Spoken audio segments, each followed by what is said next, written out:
आज हम जिस सांप के बारे में जानकारी लेने वाले हैं उसे कोबरा, इंडियन स्पेक्टेकल कोबरा कहा जाता है। ये आप जो देख रहे हैं छोटा जस्ट बॉर्न बेबी है, यानी जस्ट अभी इसने लगभग हफ्ते भर पहले इस दुनिया में इसका आगमन हुआ है। ये अंडे में से बाहर निकला है। तो आपकी जानकारी के लिए बता दूं कि सांपों में प्रजनन दो तरह से होता है। कुछ सांप अंडे देते हैं तो कुछ सांप सीधे बच्चे पैदा करते हैं। तो यह सांप की मादा अंडे देती है कोबरा की, और उसमें से अभी उसके हुड पर पीछे आप लोग जो देख रहे कि उसके हुड पर आपको देखो, मेरी उंगली जिस साइड हिलेगी उस साइड वो तुरंत अपना अटैक करने की कोशिश करता है। और उसके पीछे वाले हिस्से पे आप देखेंगे तो ये निशान बना हुआ, दो गोल यू आकार से एक दूसरे से जुड़े हैं। तो इससे वो लगता है लोग उसको 10 नंबरी बोलते हैं, या उसको ऐसी एक गलत धारणा है कि ये नंबर है। तो असल में कौन से भी स्कूल में ऐसे इस तरह से ये सिखाया नहीं जाता। तो अभी मैं जिस तरफ हिलूँगा ये तुरंत अपना गर्दन उस साइड हिलाता है। इससे क्या आपको पता चलता है, मैं बात कर रहा हूँ, बात उसको सुनाई नहीं देती, और वो जार में भी है, फिर भी सामने जो चीज़ हिलेगी उसके लिए वो खुद को बचाने की कोशिश करेगा, और उसको खाना मिलना चाहिए। इस तरह से भी जो चीज़ हिलती हुई दिखेगी उस तरफ वो अट्रैक्ट होकर अपना खाना ढूंढने भी उसको उसकी मदद होती है। तो इस तरह से इस सांप को, और आप उसकी आँखों के पीछे हुए जो एक हिस्सा थोड़ा फूला हुआ दिखाई दे रहा है, आँखों के लगभग बराबर पीछे, तो वहाँ उसकी जहर की थैली, जिसे वेनम ग्लैंड्स कहते हैं हम लोग, तो वो जहर की थैली वहाँ होती है। और वो ऊपरी जबड़े में दो उसके जहर के दांत होते हैं। ऐसे सांपों के जबड़े में लगभग 150 से 200 दांत होते हैं। उसके अलावा ऊपरी जबड़े में दो जहर के दांत होते हैं जो इंजेक्शन की नीडल के जैसे अंदर से खोखले होते हैं। जब वो हमें काटता है तो उसके दांत जब बॉडी में गड़ते तो उसमें से जहर हमारी बॉडी में इंजेक्ट होता है।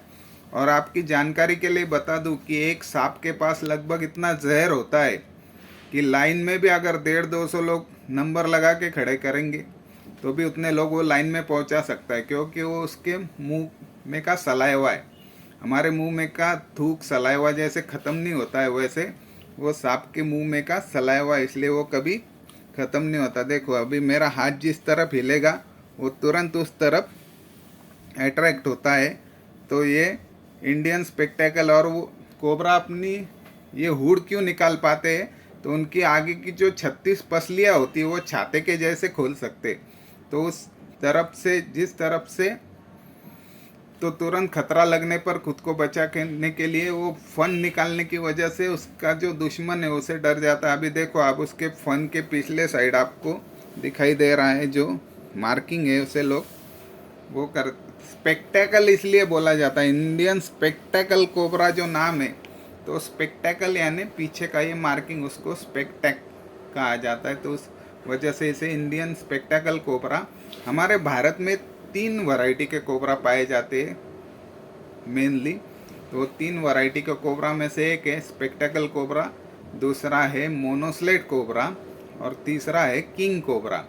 तो किंग कोबरा भारत में कई कई जगह पाया जाता है, लेकिन आमतौर पर, और जो मोनोस्लेट कोबरा है वो आसाम वगैरह जो ऊपर का हिस्सा, आसाम मेघालय उस हिस्से में वो पाया जाता है। और पूरे भारत में ये इंडियन स्पेक्टेकल कोबरा पाया जाता है।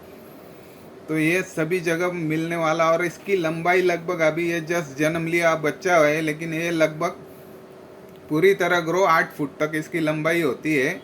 तो इसलिए, और लगभग सांप का एवरेज उसका आयुर्मान अगर हम देखेंगे तो एवरेजली सांप लगभग 25 से 30 साल तक जिंदा रह सकते हैं। लेकिन 25 से 30 साल भी उन्हें बहुत कम नसीब होते, क्योंकि पहले ही लोगों ने उन्हें विलन बना लिया है और देखते ही उसे मार डालना, ये एक। तो देखो अभी मेरा हाथ जिस तरफ हिलेगा वो तुरंत आपको ध्यान में आ रहा है कि जिस तरफ तो तुरंत अपनी गर्दन हिलाता है। तो इस तरह से ये अपने आप को बचाने की कोशिश करता है। और सांप के जहर में इतनी ताकत होती है कि लगभग वो जब बाइट करता है तो उस बाइट से वो सामने वाले बड़े हाथी तक को भी मार सकता है, इतना उसका जहर में ताकत है। जहर क्या है, तो ये तीव्र स्वरूप की प्रथिन है, सलाइवा है। तो वो अगर, और एक गलत फहमी ऐसी लोगों में बहुत सारी जानकारी है कि समुद्र मंथन हुआ तो उसमें से बहुत मात्रा में जहर निकला, तो जहर भगवान शंकर ने प्राशन किया, फिर उनके गले की आग होने लगी, उन्हें जलन होने लगी, तो इसलिए उन्होंने गले में सांप बांधा। सुनने के लिए बहुत अच्छा लगता है, लेकिन आपकी जानकारी के लिए बता दूं कि सांप का जहर मुंह से पीने से, यानी आपके मुंह में अगर छाले नहीं, आपको हर्निया की तकलीफ नहीं, तो सांप का जहर पीने की वजह से किसी को भी कुछ भी तकलीफ नहीं होती। तो तकलीफ कब होती है, जब वो हमारे खून में जाता है, यानी वो काटने के बाद हमारे खून में वो जाता है, तो हमारे खून में की वाइट सेल्स, जो श्वेत हमारी पेशियाँ है, वो हमारी मेन प्रतिकार करने वाली पेशियाँ होती है, उनको मारना वो शुरू करता है। तो इस वजह से हम लोगों को तकलीफ होती है। तो इस तरह से मुंह से पी अगर ये करेंगे तो ये बहुत सारी गलत धारणाएं लोगों में बनी हुई है। ये देखिए, मैं जैसे ही हाथ हिलाऊंगा उस तरफ वो, और आपको सब लोगों को ये आंखों के पीछे का फूला हुआ हिस्सा दिख रहा है, यहाँ पे उसकी वेनम ग्लैंड है, विष ग्रंथि जिसे कहा जाता है।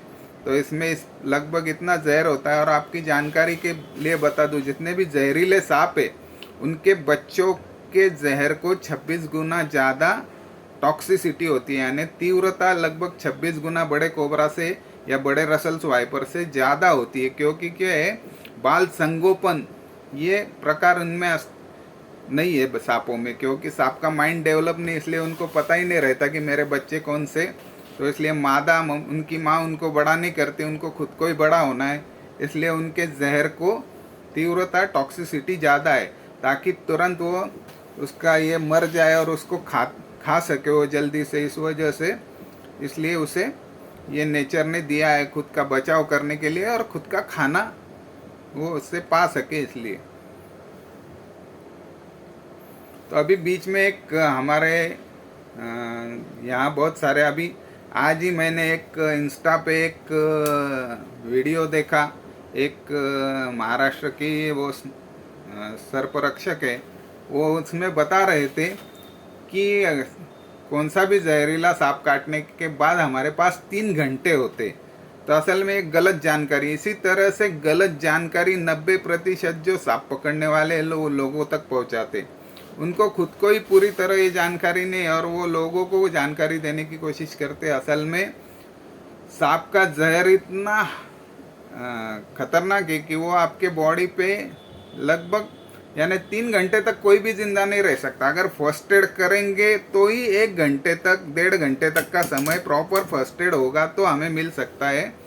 बाकी ऐसे तो ट्रीटमेंट करना, एंटी वेनम लेना, यही उसके ऊपर कारगर तरीका है। ऐसे इसलिए ऐसी गलत जानकारी किसी की मत सुनिए, उनको खुद को ही पूरा साइंटिफिक नॉलेज नहीं है और ये लोग दूसरों को ज्ञान देने की कोशिश करते हैं। तो इसलिए ये सब जानकारी मैं आपको दे रहा हूँ, क्योंकि ये सही जानकारी आप तक पहुँचे। धन्यवाद।